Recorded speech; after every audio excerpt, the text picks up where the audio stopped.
Hay un principio hermenéutico que dice que para entender el texto hay que entender el contexto, porque un texto fuera de contexto es un pretexto. Así que tenemos que entender en dónde está el pasaje o los versículos que tenemos como lema este año, para comprender y entender esos mismos versículos y aprender del principio de la revelación bíblica que Dios trae a Habacuc, primeramente al pueblo de Judá y después a nosotros. Habacuc es un profeta que cumple su función profética como en el año 600, 580, 590 antes de Cristo.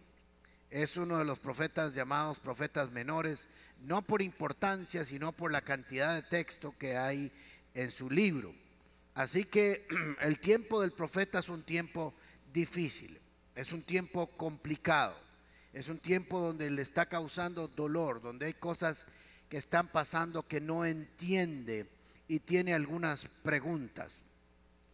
El pueblo de Israel, para entenderlo así, no nos compliquemos, está bajo la opresión de los caldeos, de los babilónicos. 70 años de esclavitud bajo sus manos han arruinado sus vidas. Hay injusticia, hay cosas que el profeta dice: Señor, no entiendo, no deberían de estar pasando.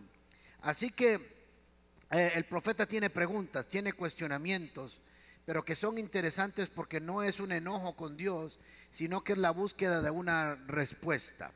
Ahora, hay algo que el profeta entiende, porque no vamos a leer los 3 capítulos. Hay algo que el profeta llega a entender, que la situación de Judá, lo que estaban viviendo, no es producto de la casualidad, sino de la causalidad. Ya Dios se los había dicho, Dios se los había advertido, porque se habían desviado en el cumplimiento de la ley de Dios y en su justicia, y habían buscado otros dioses. Así que, de alguna manera, el profeta tiene eso claro, pero él sigue teniendo algunas preguntas interesantes.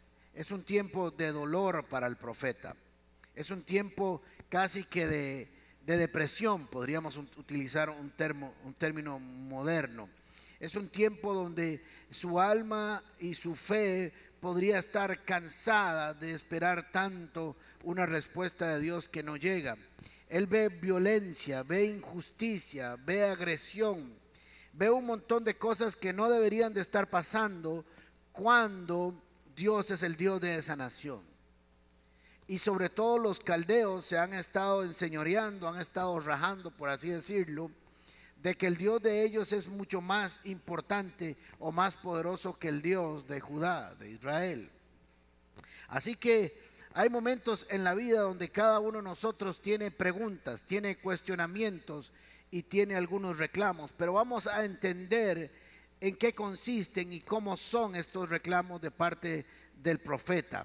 Hay momentos en nuestra vida que tenemos la sensación que el cielo se cerró para nosotros, que Dios existe, que Dios está ahí, que Dios sigue siendo Dios, pero de alguna manera creemos que el cielo se cerró y que por alguna razón Dios no quiere contestarnos. ¿Ha pasado a usted algo así?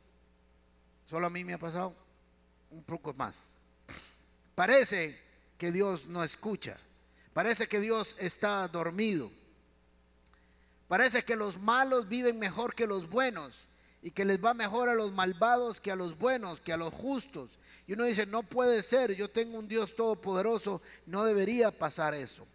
Así que vamos a ver cuál es el clamor de Habacuc en capítulo 1, versículo 12.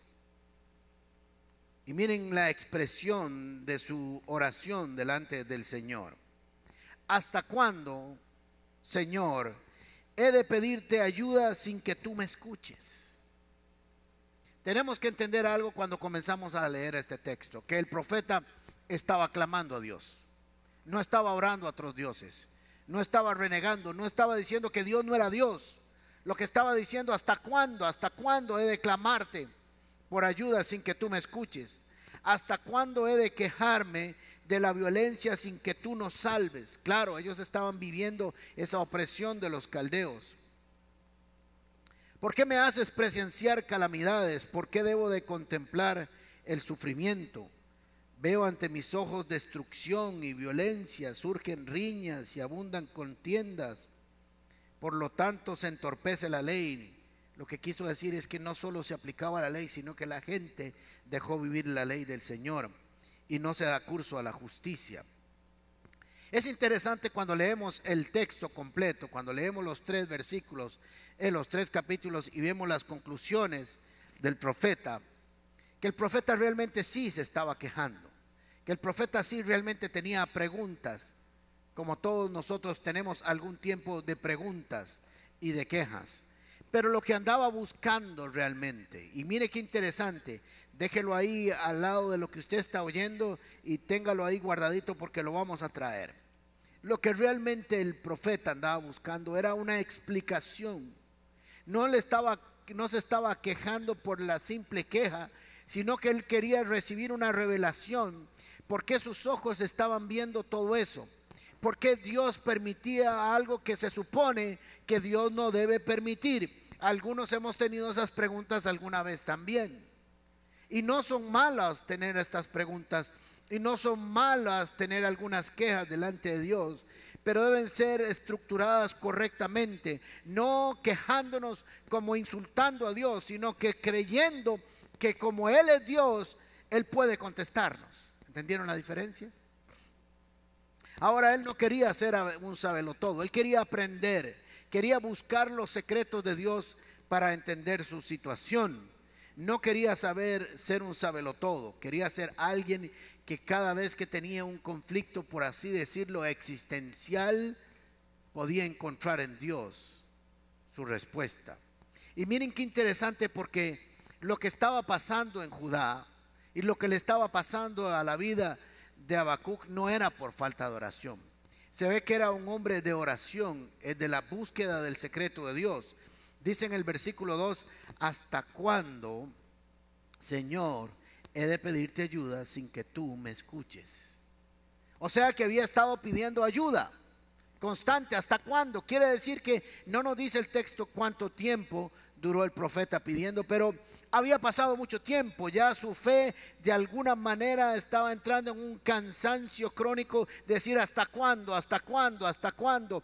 ¿Cuántos años tendré que clamar? Parecía que el cielo y Dios habían guardado silencio. Sin embargo, él seguía orando. Él seguía buscando respuesta en el Señor. Y hay momentos así en la vida donde nos sentimos, donde tenemos algunas preguntas, donde hay tiempos largos de oración que nos debilitan. Hay algunas situaciones de nuestra vida que son demasiado largas. Algunos de ustedes están cansados, aunque tenemos un Dios, pierde brillo nuestra vida. Nuestras quejas se vuelven la razón de nuestra oración. Nuestras vidas se vuelven más vulnerables porque nuestro escudo de protección y de victoria, la fe, comienza a desvanecerse de alguna manera. Dios se supone que debería contestar a mi oración, pero no lo está haciendo. ¿Hasta cuándo? ¿Hasta cuándo, dirán algunas de ustedes, tendré que estar sola sin alguien que me acompañe llevando esta carga sola después de un terrible divorcio? ¿Hasta cuándo tendré que estar solo? ¿Hasta cuándo tendré que ver a mi hijo o a mi hija en esta condición? ¿Hasta cuándo tendré que pasar esta situación económica sin que tenga solución? ¿Hasta cuándo, Señor, tendré que cargar con esta enfermedad? ¿Hasta cuándo, Dios, he clamado a ti y tú no me respondes? Algunos de nosotros hemos tenido oraciones así. ¿Hasta cuándo llevar este dolor del alma y caminar con este sufrimiento? Las escrituras no ocultan la fragilidad del hombre. Dios nunca trató de ocultarlo. Todo lo contrario, las escrituras nos dicen, nos enseñan, nos revelan nuestra fragilidad en esta tierra. Creemos que somos muy cargas, pero no lo somos. Creemos que podemos pelear sin Dios, pero una vez que luchamos contra las cosas que no tienen respuesta, nos caemos y nos vemos derrotados. ¿Hasta cuándo, Señor? La Biblia no nos oculta la fragilidad suya y mía. Y la Biblia nunca trató de ocultar la fragilidad de aquellos hombres y mujeres que representan al Señor en la tierra y que obran por Él en la tierra. Dios nunca quiso presentarnos supermujeres y superhombres que no podían tener situaciones difíciles. Todo lo contrario. Dios presentó esta fragilidad para enseñarlos que nuestra fortaleza y nuestra victoria no está en nuestras manos, sino en las manos de Dios. Que Él sí es el Todopoderoso, que Él sí es el que puede lograr las cosas cuando nuestras fuerzas no lo pueden hacer. Es una de las razones por las cuales Jesús vino por nosotros, por esa fragilidad a causa del pecado y nuestra humanidad. El hombre que no busca y el hombre y la mujer que no buscan al Señor luchan con sus propias fuerzas y desfallecen y no entienden por qué pasan algunas cosas. Pero miren qué interesante en su oración de Habacuc, y quiero recalcar esto porque no es un hombre que se está quejando ante alguien que se está enojado. Realmente lo que está es buscando preguntas, porque el texto tenemos que sacarle lo que dice en la profundidad. Hay gente que se enoja con Dios cuando ha pasado situaciones difíciles. Lo he visto por años, por más de 30 años. He visto cómo gente espera una respuesta de Dios y al no escucharlo o al no esperar, lo que hacen es que se van y dicen no quiero nada con Dios. Pero el profeta tenía una situación difícil y dijo, yo sí tengo Dios. Interesante. Yo sí tengo a quien buscar. ¿Hasta cuándo? No sé, pero yo sí lo voy a buscar. Así que Habacuc en capítulo 2, versículo 12 nos dice lo siguiente. Tú, Señor, existes desde la eternidad. O sea, el profeta está reconociendo que el Dios en que él espera es el Dios eterno, que no ha cambiado, que es el mismo Dios que él tenía cuando estaban bien las cosas y es el mismo Dios ahora que aparentemente ante sus ojos, o aparentemente no, la realidad era que las cosas no estaban bien. Tú, mi santo Dios, está reconociendo que es su Dios. Inmortal, eres inmortal. Tú, Señor, los has puesto para hacer justicia. ¿A quiénes? A los caldeos. Ahora está entendiendo que lo que está pasando no es fruto de que Dios es malo, sino que ellos buscaron ese camino. Señor, los has puesto para hacer justicia. Tú, mi roca, los has puesto para ejecutar un castigo. Ahora estaba entendiendo. Ahora en su oración él decía, la verdad, oh Dios, es que no me estás dando respuesta, no oigo tu auxilio. Esta carambada está hecha un deschave, se despeinó Tere y la mula botó a Genaro y todo lo que pasó, y aquí no hay nada que hacer. Pero tú sigues siendo Dios, y entiendo que lo que está pasando es porque en algún momento nos olvidamos de ti. Ahora, algunas veces no es que suceden cosas en nuestras vidas porque nos olvidamos de Dios, sino estoy explicando cuál era el contexto donde estaba orando, donde estaba profetizando el profeta. Son tan puros los ojos que no puedes ver el mal, no te es posible contemplar el sufrimiento. ¿Por qué entonces toleras a los traidores? ¿Por qué guardas silencio mientras los impíos se tragan a los justos? Con reclamo y respeto lo hace. Está reconociendo que Él es Dios, que es eterno, que sus ojos no pueden ver la maldad. No está negando a Dios, sino que está diciendo, no puede ser que esto está sucediendo delante del Dios al que yo confío y he estado clamando. Así que en ese conflicto que Él tiene, viene una de las cosas más maravillosas que podemos encontrar en las crisis.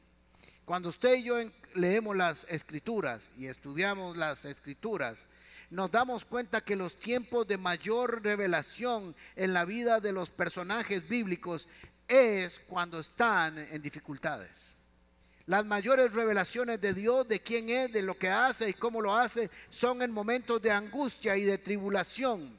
No son en los mejores tiempos. No son en los tiempos de abundancia y de salud y que todo está bien, porque ahí ya de todos modos Dios está revelando quién es. Así que los grandes hombres y mujeres, y posiblemente usted y yo, hayamos encontrado en Dios lo más maravilloso de su revelación en los tiempos difíciles. Y le voy a decir cuál es la razón. En los tiempos difíciles, en los tiempos de angustia, estamos sensibles a la voz de Dios. Cuando las cosas están bien, nuestra frecuencia se corre un poco. Y la comunicación no es tan buena porque estamos disfrutando la bendición de Dios y estamos gozando la bendición de Dios y estamos diciendo que Dios es bueno, pero no estamos buscando oír su voz porque estamos disfrutando de lo que Él ya está haciendo en nosotros. Pero en tiempos de dificultad nuestro oído se vuelve más sensible, está dispuesto, está esperando, está buscando una respuesta pronta del Señor. Es ahí cuando vienen las mayores revelaciones de nuestra vida. Así que en este tiempo Habacuc recibe una de las revelaciones más extraordinarias y poderosas del Antiguo Testamento. La doctrina, por así decirlo, del Nuevo Testamento. En una sola frase. Y esa frase, esa visión que es el versículo clave de Habacuc, si hay un versículo clave en los 3 pasajes, es este. Ahora miren qué interesante, porque aún en su queja y en su desesperación y en su cansancio, Habacuc busca a Dios. Sabe que de alguna manera Dios le va a responder y él se va a preparar para su respuesta. Habacuc capítulo 2 versículo 1. Me mantendré alerta, avispado, pellizcado, diríamos aquí nosotros. Me apostaré en terraplenes. Lo que quiere decir es que voy a tomar una actitud de vigilancia, de atalaya, dice el original, de un vigía, de alguien que está esperando a ver cuándo viene algo. Como en los cuarteles, cuando en las esquinas hay un hombre esperando a ver si viene el enemigo. En este caso dijo: voy a ir a un lugar alto, voy a esperar la respuesta, porque aunque aún no la he recibido, Dios me hablará. Estaré pendiente de lo que me diga, de su respuesta a mi reclamo.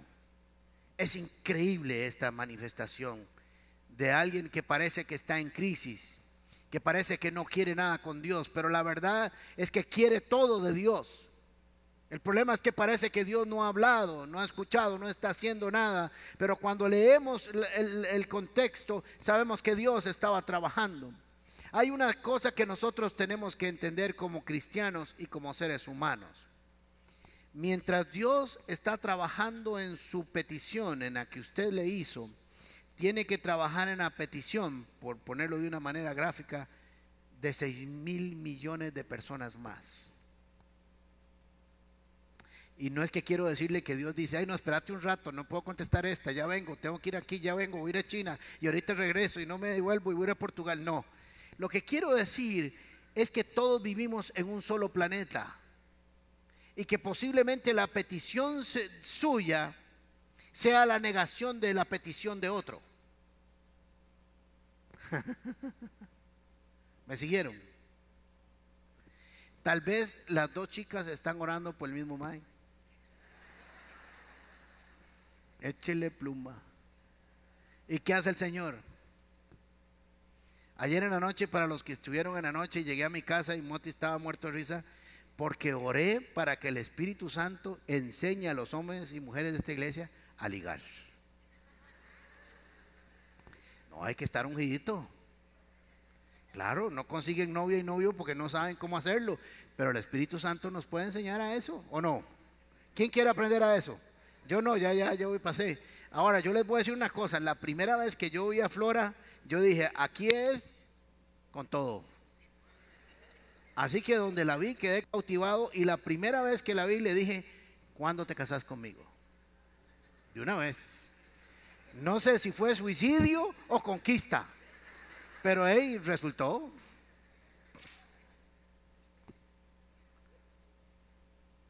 Estaré pendiente de lo que diga. No lo ha dicho, pero lo dirás. No te he oído, pero voy a estar listo, dispuesto, atento, preparado para lo que tú me vas a decir, Dios, porque tú vas a contestar. En lo que yo entiendo, tarde o temprano, pero tú lo harás. Ahora miren lo que dice el 2. Impresionante. Y el Señor le respondió.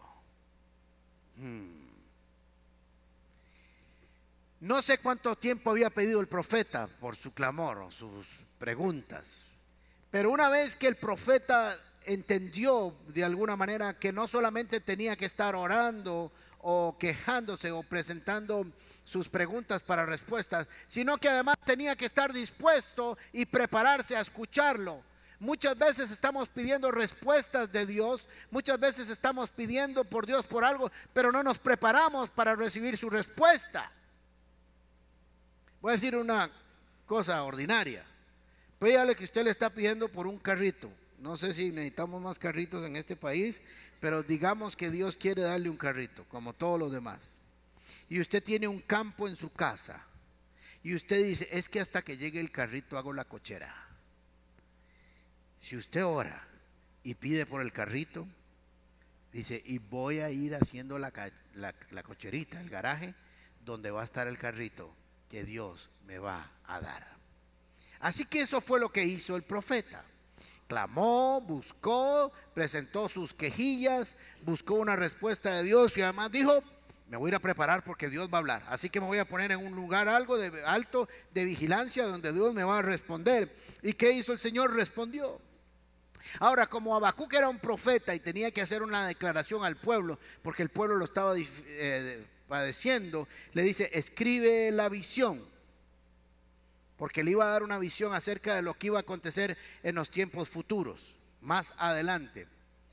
Haz que resalte claramente en tablillas para que pueda leerse de continuo. O sea, escríbelo de tal manera que no sea muy complicado leerlo, que se pueda leer fácilmente. Era una técnica que tenían de mercadeo los comerciantes de la época. Así que para que todo el mundo lo vea. Pero mire qué interesante en la redacción, en la forma en que Dios le está hablando al profeta. Pues la visión se realizará, ¿cuándo? ¿Cuándo? Léanlo, ¿o no está ahí? Con razón, nadie contestaba. Siempre me pasa lo mismo, qué raro, no sé. No está ese texto, tiene que estar ahí. Bueno, si no lo leo yo. Pues la visión se realizará en el tiempo señalado. Escríbela, que todo el mundo la lea. Y cuando lean la visión tendrán que entender que será el día, la hora, la fecha en que yo así lo he determinado. No será ni antes ni después. Pero mire qué interesante, porque era una visión para el futuro. Marcha hacia su cumplimiento. O sea, mientras yo te estoy hablando, Habacuc, mientras yo te estoy redactando, te estoy dando la visión, ya la visión ha salido para cumplirse. No se ha cumplido, pero se va a cumplir cuando yo así lo determine. No dejará de cumplirse, le dice el Señor a Habacuc. Todavía estoy ahí ya. No dejará de cumplirse. Aunque parezca, porque a veces nos parece que Dios tarda. Aunque parezca tardar, espérala, porque sin falta vendrá. Habacuc, no lo vas a ver ya, no va a ser hoy, pero te voy a decir que te estoy dando una revelación de lo que va a pasar. Y vas a tener que estar seguro que aunque parezca que va a tardar, te aseguro que ya su cumplimiento comenzó a funcionar y que se cumplirá. Y vas a tener que tener algo que te va a sustentar en ese tiempo. Vas a necesitar algo que te haga estar de pie. Vas a necesitar una fortaleza para esperar mientras la visión se cumple al tiempo determinado. Y le trae la revelación más extraordinaria, uno de los pasajes más increíbles y poderosos del Antiguo Testamento. Versículo 4, si me lo ponen por favor. El insolente no tiene el alma recta, pero el justo por la fe vivirá. O sea, Habacuc, te voy a decir algo. Yo ya lo dije, Ya dije que lo voy a hacer y que lo voy a hacer en el tiempo correcto, preciso, adecuado. Pero mientras no llega, vas a tener que caminar todos los días por fe, porque es lo que te va a sustentar, lo que te va a cuidar, lo que va a hacer que la vida siga teniendo brillo, que te haga permanecer viéndome, aunque parezca que no habla. Hay algo que va a necesitar, y usted, como un hombre de fe, y todos los justos que vengan por la historia de la humanidad, deberán caminar por fe. Y dice el Nuevo Testamento, porque no andamos por vista, sino por fe. Y es la revelación del Nuevo Testamento. Aún en medio de la situación más complicada de su vida, le dijo: no te lo voy a dar ya. Señor, dame una cajita de, no iba a decir la marca, pero todos no se ve, Kleenex. Dice: no te la voy a dar todavía. Ya tengo en mi caja en la mano, ya saqué un pañito facial, ya voy de camino, pero no te ha llegado. Y mientras va a llegar, vas a tener que aprender a verlo llegar, aunque no haya llegado. Y así es como se sustenta la vida suya y mía, porque no todo llega a su tiempo, según nosotros. Nosotros quisiéramos que las cosas lleguen más temprano y más rápido de lo que Dios quiere. Y tenemos que aprender que en los propósitos de Dios, en la visión de Dios, Dios tiene un tiempo extraordinario para que se cumpla. Sabemos que no es fácil mientras esperamos, porque esperar no es fácil, no es bonito. Si alguien dice: ¿a quién le encanta esperar? Y más de uno dice: a mí. A nadie. No es parte de nuestra estructura en el ADN del ser humano. Ahora, el Señor le respondió y le dio una visión extraordinaria. No le dio un tiempo, pero le dijo que sí se cumpliría, que sí estaría, y que él lo iba a ver. Así que Habacuc, en el capítulo 3, versículos 17 y 19, nos damos cuenta que sí entendió lo que Dios le dijo. Nos damos cuenta que sí comprendió lo que Dios le había dicho. Él andaba buscando una respuesta de Dios. Él andaba buscando una revelación de Dios. Tal vez no estaba buscando que Dios viniera y le arriara a los caldeos y los matara, pero sí quería entender lo que estaba pasando. Necesitaba la revelación necesaria para esperar, para poder ver la gloria de Dios. Y Dios se le manifiesta y le dice: Habacuc, tú debes de aprender a vivir por fe, debes de aprender a caminar por fe, debes de aprender a esperar por fe, porque eso es lo que te va a sustentar todos los días de tu vida. Así que en el capítulo 3 de Habacuc, por si no lo sabían, el capítulo 3 del profeta Habacuc es un salmo, es un canto. Así que en el capítulo 3 el Habacuc está escribiendo una canción, está escribiendo un canto, porque necesita que el pueblo de Israel comience a vivir así. No solo él, sino que vieran la visión de lo que iba a hacer, pero que también entendieran cómo tenían que aprender a vivir mientras esperaban. Y es maravilloso este texto, porque es de pura fe. Es ver lo que no se ve. Habacuc 3, capítulos 17 y 19. Ahora miren qué interesante, porque el profeta dice: aunque todavía no florece la higuera. La higuera es un arbolito de higos.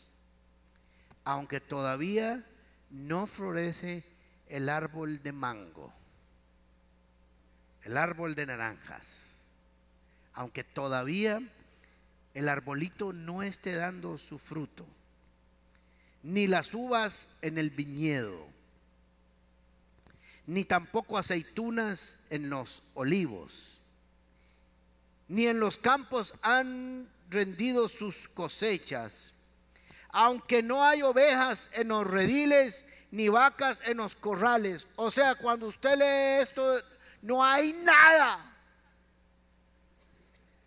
Usted le pregunta al profeta: ¿qué hay? Nada. No hay para comer, no hay vacas, no hay ovejas para hacer ropa, no hay frutos de la tierra, no hay nada. Pero él empieza diciendo: aunque no hay nada. Versículo 18, yo me alegraré en ti, mi Señor. Porque él había entendido que por la fe podría llegar a ver lo que por el reclamo nunca pudo ver. ¿Me siguieron? Así que Dios le dijo, cambia tu reclamo por la fe y lo vas a ver. Así que él escribe este canto: yo me alegro en ti, Señor, me regocijo en ti, Dios de mi salvación. Tú eres mi Dios y mi fortaleza. Tú, Señor, me das pies ligeros como de cierva y me haces andar en las alturas, me levantas. Cuando la fe es destruida por las quejas, la vida se complica.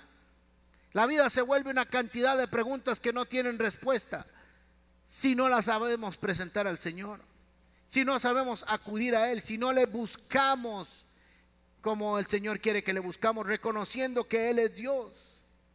Ahora yo me imagino a Habacuc levantándose en la mañana y abre la cortina de su habitación y abre su ventana y ve el viñedo y ahí está todo seco, y vuelve a ver el arbolillo de limón y está todo seco, y se fija en el corral y ni cucarachas hay, pues no hay nada que comer ahí. Y Habacuc se levanta en la mañana y dice: es tiempo de cantarle a mi Dios, porque mis ojos verán cómo ese árbol dará su fruto, cómo ese granero está lleno. Oigo las vacas venir, veo las ovejas dándome la lanita, de las dos, de la lanita de esta y la otra lanita, y cantando. Y al final le dice: escribe y canten esto. Pareciera que mientras no hay nada, no hay razón para cantar. Pero cuando cantamos, aún en medio de cuando no hay nada, será la única forma de que podremos ver algo. Si te lo das del Señor, si pierdes la fe, puede ser que nunca lo veas. El Señor lo dice: el justo por la fe vivirá. Así que Habacuc fue y compró un canastito ahí y dijo: así como cuando reclamé me puse en una posición para oír, se levantó de mañana y arregló el establo, porque dijo: aunque no haya nadie aquí, ningún animal, voy a arreglar el establo, porque este establo tendrá que estar perfectamente preparado para cuando venga el ganado que Dios me va a mandar. Y se compró una canastita muy linda, dice: porque aquí voy a poner las uvas que va a dar el viñedo y las aceitunas que voy a comer con pancito y jamón serrano. Y que no, eso ya no podía porque era judío ese toque, pero yo me como lo de él. Verás, el Señor te dice hoy: lo verás si caminas por fe, si te dejas enseñar por mí, si te dejas ministrar por mi palabra. ¿Dónde tengo el piano? Ahí está el piano, pero el pianista. El Señor te dice: sí he escuchado tu oración, sí sé lo que hay en tu corazón, he escuchado tus preguntas, tus respuestas, tus quejas. Pero te tengo que enseñar algo más, una revelación que no será solo para hoy, sino que te servirá para el resto de la vida. Porque Dios no solo enseña para el día, enseña principios de eternidad que te van a servir a los 20 años, a los 15 años, a los 30 años, a los 40 años, a los 60 años y a los 80 y a los 90 años. Dios no está para enseñarte y sacar la tarea para una semana. Dios quiere enseñarte principios extraordinarios de fe. Y quiere enseñarte que si no aprendes a vivir por ese camino, tu vida se va a nublar, tu vida se va a complicar. Y no vas a encontrar lo que andas buscando porque utilizas más tu queja que tu fe. Cierre sus ojos un momento.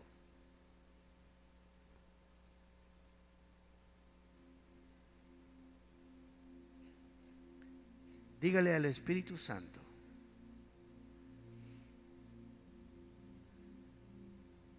¿qué me estás enseñando en esta mañana?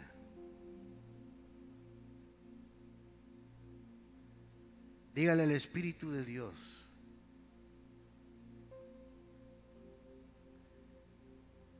que venga sobre usted,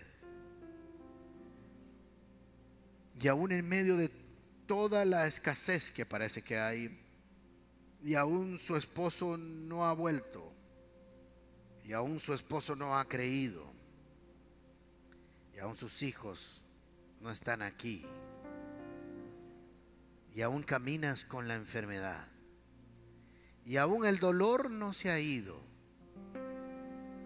el Señor te dice: yo sé lo que hay en tu corazón, preséntamelo a mí.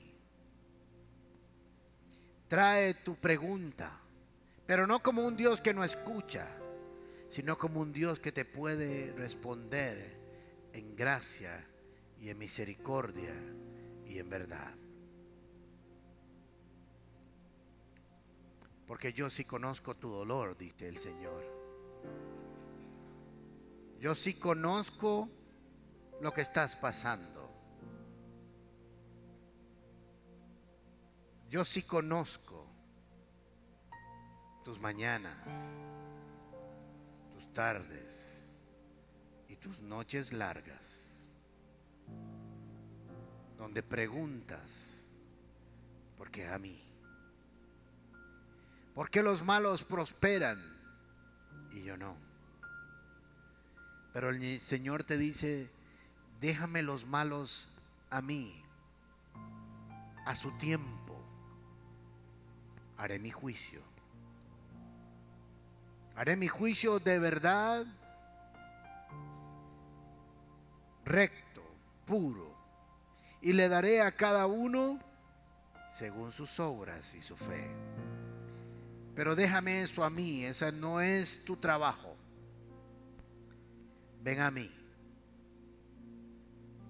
Trae tu vida completa a mi presencia y preséntala ante mí.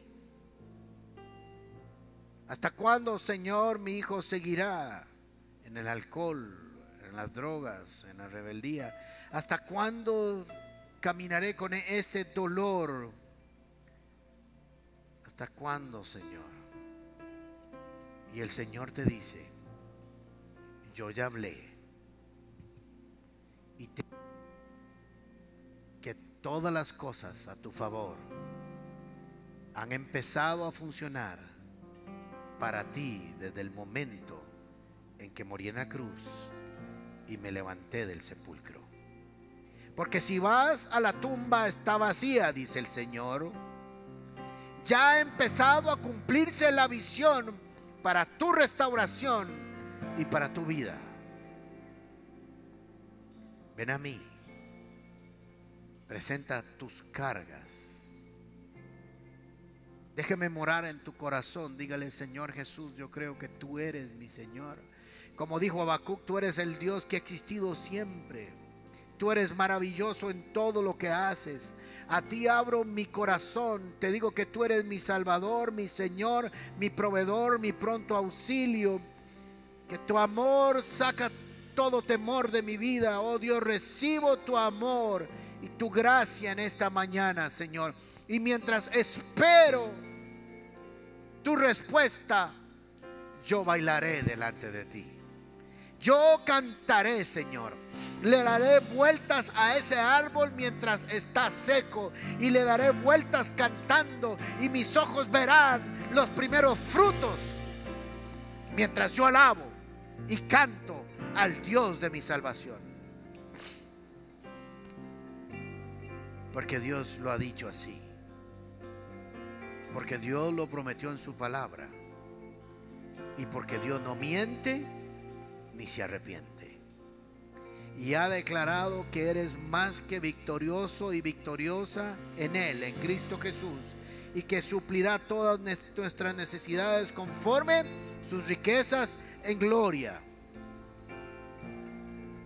Que necesitas ver que lo poco que hoy tienes en sus manos se convertirá en mucho. Y un día le dijeron a Jesús: mira, necesitamos darle de comer a miles de personas y solo hay 5 panes y 3 peces. Y seguro todo el mundo dijo: no es posible que comamos 15,000 o 7,000 o 8,000 o 1,000 o 500 personas con eso. Y el Señor les dijo: tráigamelo a mí y comiencen a repartirlo. Trae todo lo que tengas a las manos de Dios. Ponlo en sus manos y deja que Él lo multiplique y lo bendiga y lo traiga para bendición tuya, de tu familia, de tus hijos, de tus padres, de tus hermanos, y todas tus generaciones serán benditas cuando vivas por fe.